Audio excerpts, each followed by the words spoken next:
This is Jace Mattinson, and you are listening to the Earn and Invest podcast.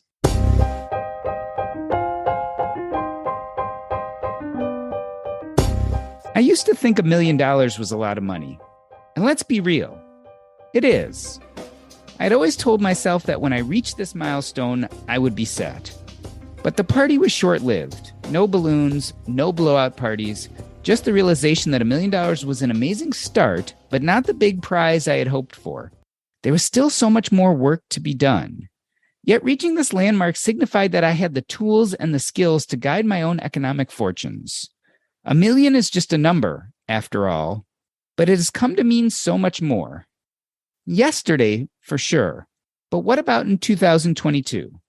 Are we still interested in the secret lives of millionaires? The answer, of course, is yes. Yes, we are. Jace Mattinson developed an interest in personal finance and building wealth at a very young age. Most of this was inspired by his parents' journey to learn and the hundreds of books his parents purchased trying to figure out their own finances. This led him to start several ventures, including but not limited to selling candy and snow cones, landscaping and mowing lawns, baling hay, and a paper route. Jace graduated in accounting from Brigham Young University and started his career with a Big Five accounting firm. He's an active CPA, current CFO, and host of the popular Millionaires Unveiled podcast. Jace Mattinson, welcome back to Earn and Invest. Let me start with a touchy question. Are you currently a millionaire? That's a good question. I am, even despite all this market fluctuation. So I hope that I always will be at this point. I was about to say a millionaire yesterday, but not tomorrow. That's the scary thing when the stock market does what it does. Take me back to when you started the podcast. Were you a millionaire then, or did the transition take place while you were on air? You know, it's a good question. And I think I was probably close. It's hard. Part of it, I had some business equity at that point that would have tipped the needle one way or the other. So definitely not a liquid millionaire as part of the definition between, cash and, liquid stock market investments and whatnot. I had some real estate as well. But I look back, I never really marked that equity, to $1 million at that point. So it was probably within the first year or two after the podcast that I became a liquid millionaire. And what do you think has been the hardest part of your journey? A lot of people say the first $100,000 is like the hardest work. And once you hit that level, things tend to multiply. What was it for you? I would agree with that. Just getting some traction at first. I started much like a lot of people did. Worked all sorts of jobs, had all sorts of businesses as a kid. I graduated, luckily debt-free. My parents helped a little bit, but I worked all through college. So I graduated with like 13 grand in the bank and set off to go work Big Four out in the Bay Area and then in Dallas. And, those first couple of years, it's like, man, I feel like all the money I'm making is going to like rent, food, and just kind of basic living expense. I'm like, when am I going to really start to get ahead and get married? And I start spending a lot of money, bought a condo, bought a ring, and obviously paid for a lot of that in cash, not the condo, but everything else. And, I had to buy a new car. At one point I was carless. I was just riding my bike back and from, to and from work and taking public transportation because my car crapped out on me. And there's a lot of, in those early days, I look back, I'm like, gosh, man, there were times where I probably never thought I was going to get traction, in my early to mid 20s. And then all of a sudden, keeping and sticking with that, the plan that I'd put in place, it started to kind of take some effect. But I would agree that first 100 of savings and, money that you don't need, that you can let work for you was definitely tough. You ever get jealous of your guests on the podcast? Because obviously by the time you got to the podcast, you were doing better. You'd probably pass the 100,000 point, as we were talking about a moment ago. But you ever kind of listen to their stories and you're like, man, I wish I was at that point. I think I've learned to gain comfort in my journey. There's definitely a few on the podcast that we've had that, have some significant levels of wealth that, at some point I may have goals to get to in some cases, but being able to learn from them is just a blessing in and of itself. I would have never had access or had conversations with some of these people that I do had I not had the podcast and that platform to be able to have these conversations. So to some degree, I'm just real appreciative that I'm able to talk to, these people and learn from them, more so than, trying to be like them, and a lot of them have really helped shape my personal investment, journey and thesis. So I'm very appreciative of that, because I don't know that I would have got there as quickly without that. I'm interested specifically. Tell me some tactical things that you probably changed because you're doing this podcast. Yeah. So my risk tolerance and risk, aversion definitely has shifted and changed as part of the podcast, and probably as I've gotten a little bit more money and wealth. But, I grew up in a pretty risk adverse household, and it was, hey, we put money into the 401k and the Roth IRA, and we'll pay off our house as fast as possible type thing. And my parents have done very well in that regard. But in terms of like ever taking any type of risk with business or with real estate or rentals or any of that kind of stuff, that was just never even, a possibility. It was more of kind of that Dave Ramsey mindset.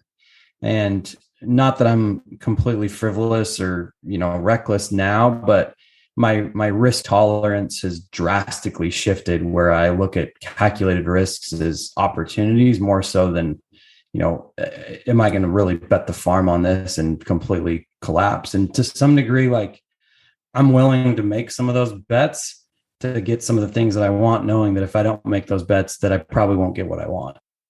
Interesting. I mean, as you've gone through this process of interviewing hundreds and hundreds of millionaires, were you surprised that maybe some of the risk aversion a lot of us have, that maybe the millionaires don't have, that they're much more willing to jump in and put more money on the line?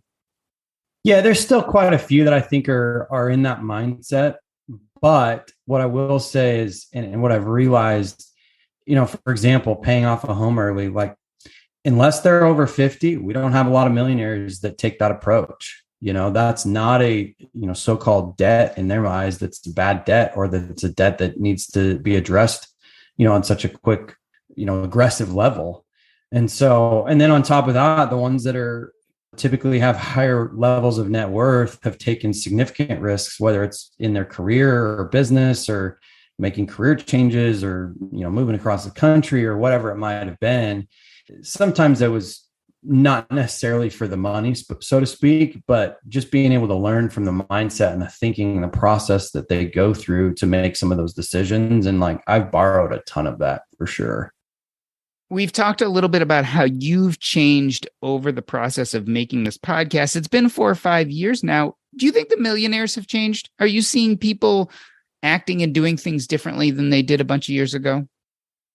Not on a large scale. I will say there's been a couple interesting shifts. One, I think that the rise of real estate investments over the past 5 years, we had the '08 crisis, right? And after that, to some degree, real estate was cheap pretty much everywhere you bought it. And so a lot of people, I think bigger pockets, I think digital, media and everything gave way for a lot of that to, the education level to increase, that then led to more people being interested, that led to, big Wall Street firms getting interested. I mean, you got companies like Invitation Homes out there now that own, thousands of rentals. That just wasn't as common, especially when we started the podcast. I think more and more people are like, oh yeah, everybody's got not everybody, but a lot of them have a rental or 2 or 3. In some cases, some of them are just landlords and they don't have any money in the market. And typically we still see that where it's one side or the other. More people are more comfortable with, hey, I'm just going to invest in the market, or I'm going to go all in on real estate. But we do have, quite a few that are blended as well. The other thing is the rise of crypto. We've seen a lot of people put money into cryptos and, meme stocks and all sorts of stuff. And some of it's just been a game to some degree. But the other thing is, people are actually legitimately putting crypto as part of their portfolio, much like you would have maybe seen a long time ago that people were doing with, gold or silver. Yeah. It's an interesting point, because we think of crypto or the meme stocks as get rich quick schemes. But what you're telling us is the millionaires are doing it too, right? So these are people of means who are still looking at the risk profile and thinking there's something there for them. Yeah, and they don't put a ton of money in these things. I mean, we did have one guest that was essentially a crypto millionaire, but for the most part, it's hey, let's allocate 3 to 5% or less to these different investments. And maybe it's, hey, I just want to hedge my risk and see what happens, because who knows what the dollar's really worth. And part of it is, hey, if this does give me a decent return, I mean, we watched, in the early days of Bitcoin, for example, I mean, if you would have just put a little bit of money, I mean, that thing would have been, went up to 50, 60,000 a coin. And, it's dropped since then, but it's one of those things that I think people are recognizing that, hey, there are some other alternatives out there, and maybe I need to have a little bit of exposure and see what happens. What about digital entrepreneurship? You mentioned that a little, and obviously over the years, we've seen digital entrepreneurship just pretty much take off. Are you seeing many millionaires who are making their money that way? Not as many as I would think. We do have a few. We do have some that have, maybe started a side hustle and it's turned into something. So they quit their job, especially during, the pandemic days. I guess technically we're still maybe in the pandemic, but yeah, it's kind of hard to tell, right? Kind of confusing, isn't it? And I was still wearing a mask on a plane, which caught me off guard because I hadn't worn a mask on a plane in a long time. I forgot that people still wear masks on planes in other places. But at any rate, we have seen an increase in an uptick, even if it's not a full-time deal, at least in a side hustle way. I mean, there's so many ways to make money online now. And there's so many, the sharing economy, so to speak, that, I mean, I'd be hard pressed to find a millionaire that's been on our show that didn't do something, addition to their day job for the most part. I mean, somebody, whether it was when they were younger, maybe not, they're not doing it now, but I mean, I can't tell you, we probably had a dozen or so that have, driven for Uber or DoorDash or, done all sorts of things on all the different websites that are available out there that they might have a skill set in and charge an extra $100 an hour to do. And a lot of them supplemented their income, at one point or another to get where they are. Yeah, it's interesting. You mentioned this side hustle thing. And what it reminds me is the people who make it to $1 million usually are pretty driven. This is a hustle culture. In the financial independence retire early community, although it's more on the outs, we still talk about this ability to retire. How many of these millionaires are folding it up and saying, I'm not going to work anymore. I'm just going to kind of hang out and enjoy my wealth? Yeah, we've had quite a few that I would say have, quote unquote, fired. A majority of those are over 50 or over 60. And we've tried to get more of those on the show, to be honest, so that we can kind of have a perspective of somebody who's essentially on the other side of the fence in figuratively speaking. But we have had a lot that have retired early. And I wouldn't say they've completely retired. I think a lot of their efforts have just shifted. They're not going to just hang out on the beach and that's it, and they won't do anything ever again. Well, like we just mentioned before, I mean, the internet has allowed for almost anybody with a computer and a level of a skill to be able to, provide and drive value and make some money. And so we've seen a lot quit their traditional day jobs and then go and work, in a capacity that fulfills them the most, similar to kind of the stuff you've done, to be honest. And you retire from a different career and kind of move on to something else or shift your hours such that it's more fulfilling. It's a little bit better, work-life balance, so to speak. And we have seen a major shift in that. Do you think these millionaires are thinking about drawdown strategies? I remember it was really epiphany because I had spent so much time thinking about accumulation that I had never really put the time or an effort into thinking about drawdown. And now as I got closer, I kind of like this idea of doing little things to make money so you don't have to draw down. I mean, do you think most of the millionaires are like me, that they're trying to avoid drawdown, or are they kind of using it to slow down and not necessarily make more money? It's a great question and a great topic, and something that has come up frequently more recently than not. One part of the drawdown issue is those that have, been super accumulators and have looming RMDs at, when they get their 70s. So that's a big thing, right? And do you start putting together a ladder? And if you do, at what point? And are you willing to pay some of those tax bills at a younger age to be able to, put in place that ladder and stuff? And that is a major topic. I think personally, that's a topic that's not getting enough media attention. I think it's going to get more as more and more people kind of fall into that boat. If you look at the history of Roths, I think the top end of that baby boomer generation is just the ones that, if they were super accumulators, are just kind of getting to that point. But you're going to see it more and more as Roths got more popular in the late 90s and early 2000s, where, people may or may not have had that shift. I mean, my parents are in that boat, right? My dad barely, didn't really get a Roth started until quite some time after. And, I sit down with him, I'm like, dude, you're going to put yourself in a tax bracket at some point, if you live long enough into your late, mid 70s to 80s, that you never experienced your whole life. And it's going to be forced, and the tax bracket and rates may even be higher, and it may even have a worse outlook. And so I think drawdown strategies are top of mind. I think people are trying to resist, the drawdown as much as possible, and supplementing their income in various ways to do so, because there is a lot of unknown about how does a market perform, and can this market perform the way that it traditionally has for the next 30 years that I need it to. We obviously are in the middle of a major pullback right now. I think that's caused a lot of people to rethink, like, oh, wow, this thing doesn't go up and up and up and up forever like we felt like it was going to, Yeah, it's a horrible realization, isn't it? When you realize that the market just doesn't completely go up all the time. Just one other point on the drawdown strategy. Yeah, you can find yourself in a very high tax bracket when you hit, your early 70s, when you have to take out your required minimum distributions. And so a lot of people, especially these millionaires and high net worth individuals, are looking at that time between 59 and a half and whatever it is, 71, 72, where they go from being able to start drawing on the retirement accounts, but yet aren't required to take distributions. So the question is, when are you going to take the tax hit, and how? Something that a lot of people don't start thinking about until they have millions in the bank, which is exactly who you're interviewing. Let's talk about the pandemic. Do you think the pandemic changed attitudes? I mean, this was a major assault on our daily lives.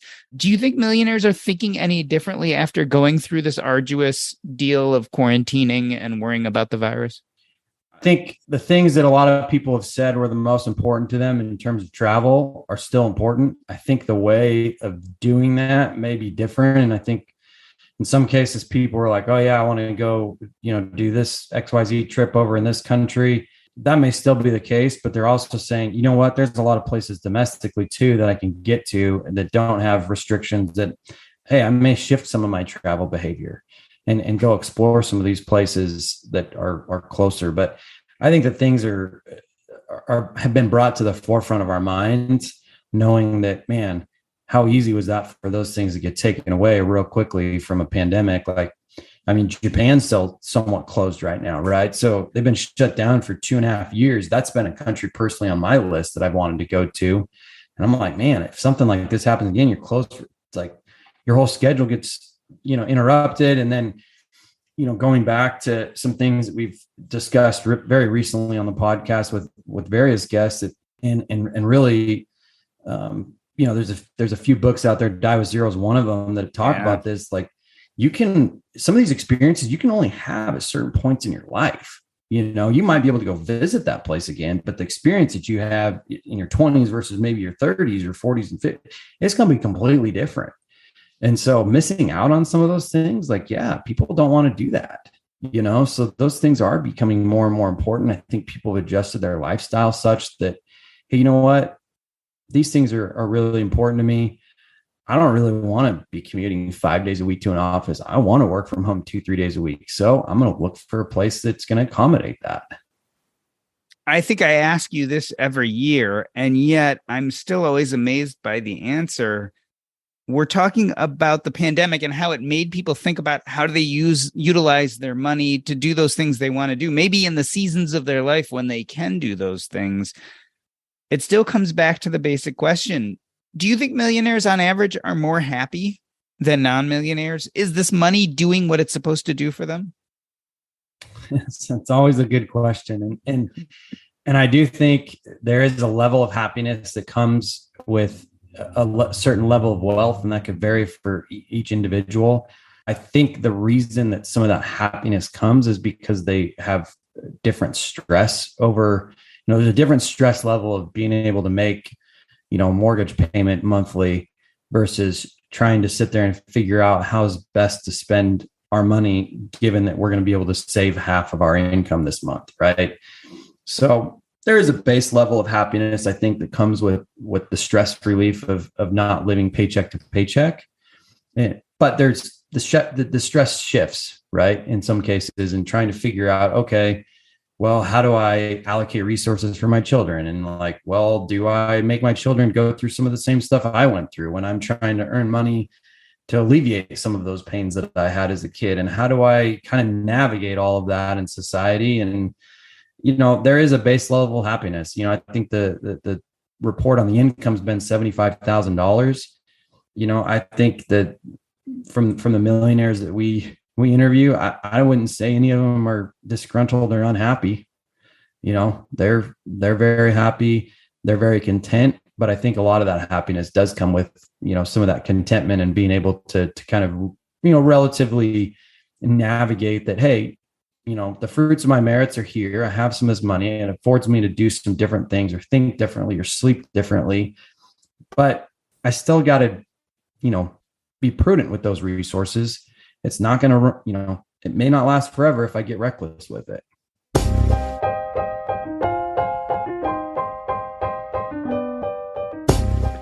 We are talking to Jace Mattinson, who developed an interest in personal finance and building wealth at a very young age. Most of this was inspired by his parents' journey to learn and the hundreds of books his parents purchased, trying to figure out their own finances. And we are discussing the secrets of Millionaires Unveiled. We're going to take a short break. I'm Doc G, and this is the Earn and Invest podcast.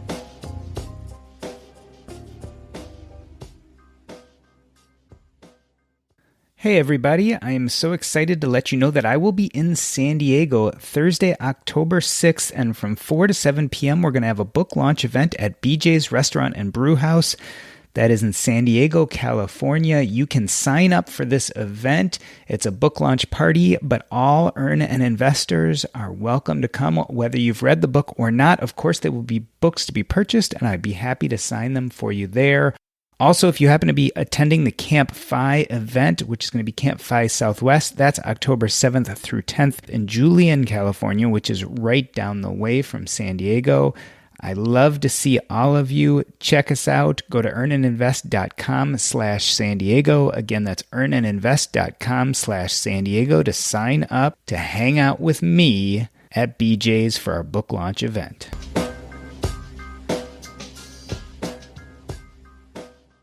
Let me reintroduce you. We are talking to Jace Mattinson, who graduated in accounting from Brigham Young University and started his career with a Big Five accounting firm. He's an active CPA, current CFO, and host of the popular Millionaires Unveiled podcast. So let's get down to some of the specifics of what you've learned by interviewing hundreds and hundreds of millionaires. Here's the big question, right? There are undoubtedly some people who are listening to this who are either in debt or starting at zero. What is the quickest and easiest way to go from zero to $1 million? The quickest way is probably to get married or get a lucky lottery ticket, right?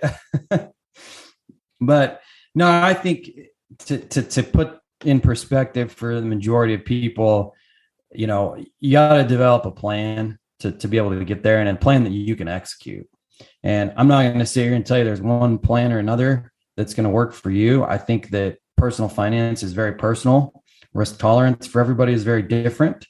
And some of that you really need to navigate and figure out for yourself. In some cases, maybe it's going to be starting a business. In other cases, maybe it's going to be working, in a lucrative career, a W-2 that you can save quite a bit of your income. Some cases, maybe it's changing careers and, navigating that whole thing and investing in real estate or whatever it might be. There's nothing that I've learned more from doing this podcast, that there are so many different ways to be successful and make money. There's just not one cookie cutter answer. There's definitely frameworks that I think work for the most part, given the data that we have. But in terms of how you do it, what you do for a living, there are so many options. So if we want to become millionaires, we should act like millionaires, right? This idea of fake it till you make it. Is there one investment class or asset allocation that pretty much you see across most of the millionaires that you've interviewed? Yeah, I'd say most fall into kind of one of three categories, and in some cases, all three. But one is, hey, I'm going to invest in tax advantaged accounts in the markets, and I'm going to put it in index funds for the most part. I would say very few of our millionaires play, stock picking. And if they do, it's with a very, very small percentage of their portfolio. The other category is real estate. There's a lot of millionaires that invest in single family rentals and small multifamily rentals. And then there's, the smaller portion that invest in business or have business ownership. They're typically, higher, quote unquote, higher risk, and definitely in some cases, on the higher net worth, spectrum of things. But those three pillars or, options are really where I would say 99% of our millionaires fall. Like I mentioned, we did have the one that, was a crypto millionaire. There's always somebody that has made some, money in some outsized way that doesn't fit into those categories. But for the most part, it's plugging away year after year, generating that compounded interest effect, that hockey stick that, all of us are accustomed to learning about. But until you actually experience yourself, it's hard to understand how that really, really works. I want to drill down on real estate. And I know we talked about it a little before, but are you really seeing a rise in the allocation that goes to real estate? As you look across your millionaires, are you seeing, especially in the last few years, that it's becoming more and more popular as a place to park some of your money? I don't know that I would say it's becoming more popular, that people are, as of recently, as real estate prices have risen, but a lot of people who put money in real estate, over the last decade have seen those portfolio values obviously, rise significantly. So in some cases where somebody bought a house or rental, that house may have doubled or tripled in value since they bought it in the last decade. And so the allocation of where their net worth is now, a good chunk of it's in real estate in that equity. And in some cases, we've had several sell some too, and now they've got a big chunk of cash or, refinanced and put a bunch of cash in the bank and, are doing something else with it. Not so much, hey, I'm just getting into real estate now. I think prices are very high. There's not as many that have said, oh, I just barely started in real estate this year, so to speak. You bring up an interesting point. With real estate prices being high right now, with our thoughts about the market over the next decade, that returns may not be what they've been, that leaves another newer asset allocation. We're talking alternatives. You mentioned the crypto millionaire, but there are tons of alternatives out there. There's syndications. There's people buying into farmland. There's people who've securitized artwork. I mean, the number of alternatives is exploding. Tell me about what you're seeing with your millionaires. Are they getting a little more interested or aggressive when it comes to alternatives that aren't your basic real estate or equities? Yeah, I'd say I've been surprised how many have put some sort of alternative in their portfolio. But as I mentioned earlier, it's a small percentage of the portfolio. So, typically less than 5%. But you mentioned art. Like we've had several that have had art, had a couple of people that have had, investments in baseball cards and basketball cards and things like that. So I do see an uptick in it, but it hasn't become such a large portion of anyone's portfolio that I'm, would be willing to say, hey, this is a completely new trend of, people, millionaires investing in these alternative assets. Yeah, I'm a big fan of collectibles. Obviously, they have not done well over the decades, but I still have my collection of baseball cards all wrapped up in plastic and ready to go in case the market ever really takes off. Like it did when I was a kid, when these things were worth a lot. It's an interesting thing. One thing I've noticed is as we start worrying about the markets and what's going to happen, there's the fear, especially in people who have high net worths, that they're going to lose it all. I mean, when we're talking about philosophy, we talk about loss aversion. You've been interviewing millionaires now for years. Do they worry a lot about losing what they have as opposed to gaining more? Is there a lot of fear that, the market's going to change, things are going to happen with what I own, my real estate, et cetera, and all of a sudden I'm going to be poor again? I think that's always a concern. I think that's why a lot of, people, when they get to even their number that they disclose as their number, they still continue to work. is there's still a fear of like, well, what happens if the market turns, or what happens when things get, twice as expensive, or what happens when my healthcare is, so expensive that I never, modeled for back in the day. And the earlier you retire, the more of those question marks and kind of probabilities, really need to be thought through, because you have 30, 40, maybe in some cases 50 years of fluidity of trying to figure out like, okay, is this going to last me forever? And if it doesn't, am I able to enter the workforce again if I quit now? And can I find other means to make a living? Because those are all considerations that we all kind of go through, especially if you're going to consider retiring early. But, overall, I think that there are several things to consider with that, and we'll see how the pullback has been interesting, as I've seen several who were, I thought I was going to kind of retire in 2 years. I think I might push that out to 4 or 5 now. Yeah. Right. So you've now been doing this for a number of years, and I'm wondering your own personal interest and that of your audience. Why are we so mesmerized by millionaires? And do you think it's changed over the years? I think the reason we're mesmerized is because, $1 million is still a lot of money. We've discussed this several times. I mean, it still takes a significant, it's not like people graduate and have, 6-figure salaries on an average basis. We haven't gotten to that point in this country, and things are expensive. So being able to save and accumulate that is still, it still takes some time, and it still takes some effort. And I think from a wealth building standpoint, we kind of have this baked into our heads that, hey, you graduate high school, maybe you go to a trade school, or you start working, or you go to college, or whatever, what have you. You work up in a career, maybe you start a business along the way, you put some investments, and at some point you have this, sunshine day where you ride off into the sunset. And, typically it's been in your 60s, and you basically get to realize all the benefits of working for those, 40 years or whatever, 40, 50 years, and have this, juicy retirement and do all these things in retirement that maybe you didn't do when you were younger. That's obviously shifted. I think a lot of people are just saying, I'm not going to wait till I'm 65 to do these things. And maybe if I do have to work a year or two longer, that's fine. But I think people have also found a lot more joy in some of the things they're doing with work than maybe they did before. And the digital age has allowed for a lot of that. And so people are able to contribute instead of, going to this, 9 to 5, so to speak, that they didn't really like or enjoy for 40 years, to be able to have that sunset retirement. And so, yeah, we're still attracted to learning about, millionaires and wealth. Most people in this country are first generation. I think that'll be the case for a very, very long time, maybe forever. And so all of us are in the boat that we're going to do it and make it on our own.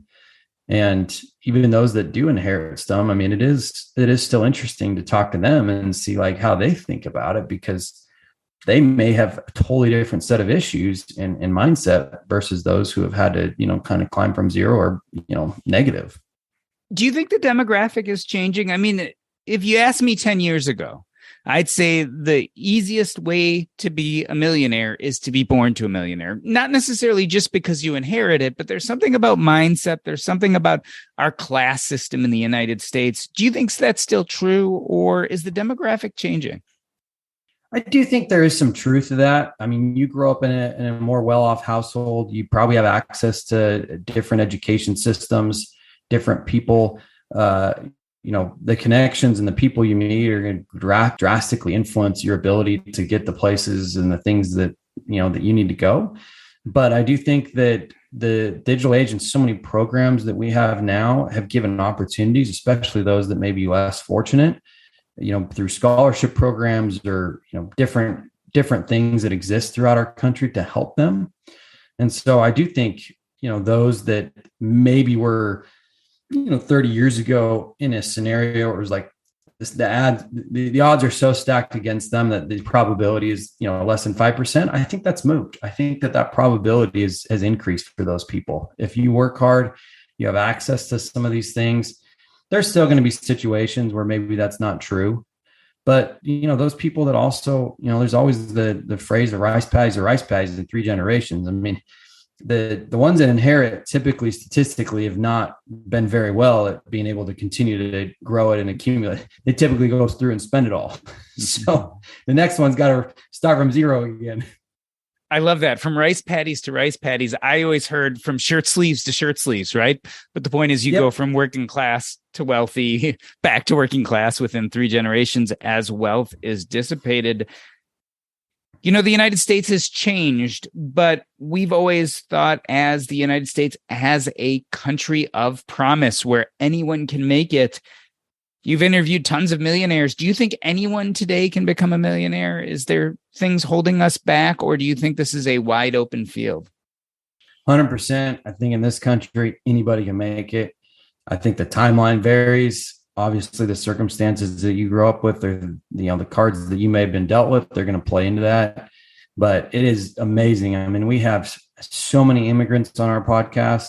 Some that have started businesses, some that have just worked W-2s, some that even worked and didn't even get an education in this country and worked up in, various fields and gained knowledge and being able to get there. The habits that get people there are obviously living on less than they're going to make and being able to stock away and stockpile some. And so you got to get to a point where you can break that cycle, maybe living paycheck to paycheck that I feel like pretty much everybody in this country goes through at one point or another. I mean, I went through, I'm sure you went through it, going through med school and college and all those kinds of things. And you got to get to a point where you get past that. But 100% think anybody can become a millionaire in this country. So if anyone can become a millionaire, I'm really interested by the immigrant story too, right? Because there are a lot of people who come to the US with very little. What do you think gets more in the way, or what's more helpful? Is this a knowledge issue or a mindset issue? Is it that people who make it to millionaire status have a select knowledge that they've come across, which then gets them there? Or is it more that it's the mindset and they figure out how to learn what they need to know? I think that there's a little bit of both, right? In some cases with the knowledge, you take, for example, your profession as a doctor, you gained a specialized set of knowledge, skills and knowledge to be able to perform something that then paid you a very handsome, relatively speaking, amount of money to be able to do. And in some cases, we have these professions across our country that are more specialized skill set. They take longer to develop. In a lot of cases, there's, school debt and a lot of schooling involved. And so there's some knowledge that for, people that earn a lot of money, in some cases that they need to get. That I think that's the case with almost any business, any industry. There's a specialized knowledge set for those people that, are typically making the most money in that industry. In terms of being, having the mindset to do so too, I think that's a huge part of it as well, regardless of knowledge. Being able to, one, think you're going to get there, be able to put a plan in action to be able to get there and execute that plan. That's a totally different discussion than having a specialized knowledge skill set. But I think there's twofold of having that mindset and knowledge. I love that answer because I think that's totally true, right? We use our knowledge to get ahead, but then it's mindset and specifically pivoting if things aren't working. Let's talk about you, your life, and pivoting. And this podcast, you and Clark Sheffield, your partner, have been interviewing people for years. Recently, you announced that Clark will be stepping down from the podcast. Tell us about this transition. Yeah, Clark is going on to pursue another career path at this point, more so than, accounting and CFO and finance and everything else he'd kind of done in the past. And so podcast is going to live on. I'm going to continue it. And, we're at a kind of an inflection point, I think, in the history of it. This is a major passion of mine, and more so, now it is a legit business, but even before it was more of a passion project that turned into a business. And, I look at the podcast and some of this and the data to somewhat as a little bit of a legacy, that I can contribute to society of putting some of these things together. Because in a lot of cases, there's been some people in the past that have done a really good job with this. And there's also a lot of people, I think, in our space that have pushed an agenda one way or the other. And, one of the things we really want to do with this is, hey, look, let's go talk to all these people. Let's get their stories. Let's get their allocations. There's no agenda. I don't have any agenda, I just want to tell the stories, provide the platform to do so. and then you can do, and anybody can do with it what they want. And obviously I'm happy to, at some point here to kind of publish the statistics and the trends, and we will. And, at some point I think, we'll have a book and a course to kind of go through a lot of this stuff, but that'll be more so of an education. And then at that point, you need to go make some decisions. I'm not going to say, hey, this is how you do it, A, B, C, D, because there are so many different ways to do it. And I have no dog in the fight to push that agenda. So the podcast will live on. I'm, considering bringing in a different host at this point. I've got a few months, more or less to make that decision in my mind. And so that's kind of where we're at. Well, Jace Mattinson, I wanted to thank you for coming on Earn and Invest today. If we want to learn how to be millionaires, we have to learn from millionaires. And over the last bunch of years, that's exactly what you and Clark have done. Week after week, you've delved into the stories, the asset allocations, and the secrets of Millionaires Unveiled. And we are all the better for it. I want to end this episode the way I end every episode by asking you what is up next in your life. And specifically, if we want to know more, where can we find you? So first and foremost, what's coming up for Jace Mattinson? Yeah, obviously got a lot of things in the pipeline of the podcast. Real excited for those. Some of those probably won't really take effect, but towards the end of the year, beginning of the year, but things I've got to work on, especially with Clark and I kind of going different directions here with that. So really excited for that. Real excited for just the fall season in general. I got a lot of stuff going on business wise and family wise, and my kids are growing up, and that's fun to be involved in their lives and watch them experience things in a lot of cases for the first time. And, I'm on millionairesunveiled.com. You can email me millionairesunveiled@gmail.com, all over, different social sites. One I'm pretty easy to get a hold of if anybody's interested. This has been the Earn and Invest podcast. On behalf of myself, Doc G, I wanted to thank Jace Mattinson from the Millionaires Unveiled. That's a wrap.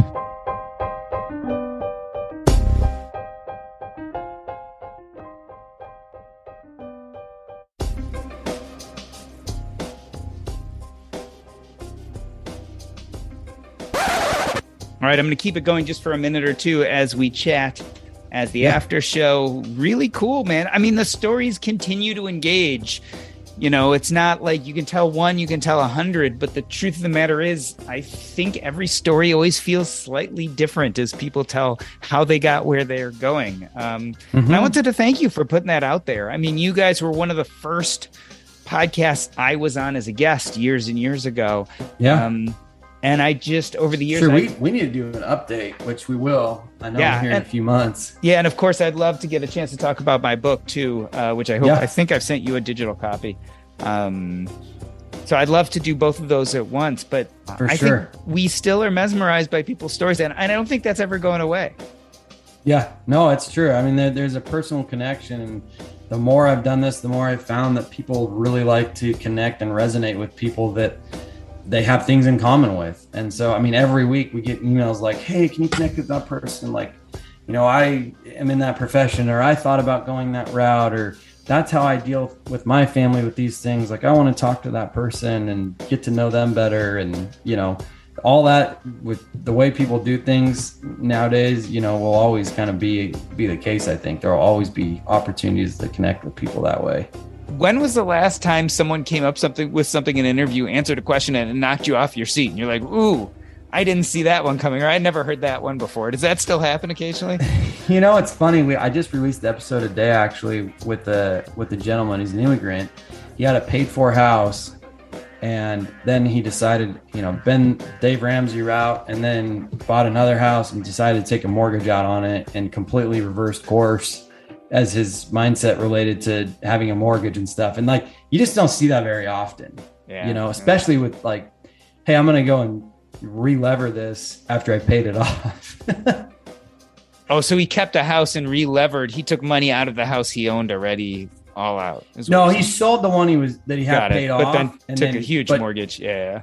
Took a big mortgage out on the next one and then pocketed a bunch of the rest and put it in invest. Like, instead of just taking the one cash, from one house and move it into the next, like he just took a mortgage out after being mortgage free for a while.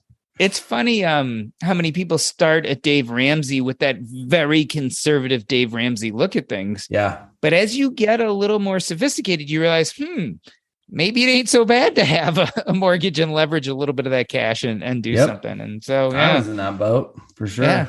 Yeah. Cool. All right, man. Well, thank you for coming on and doing this.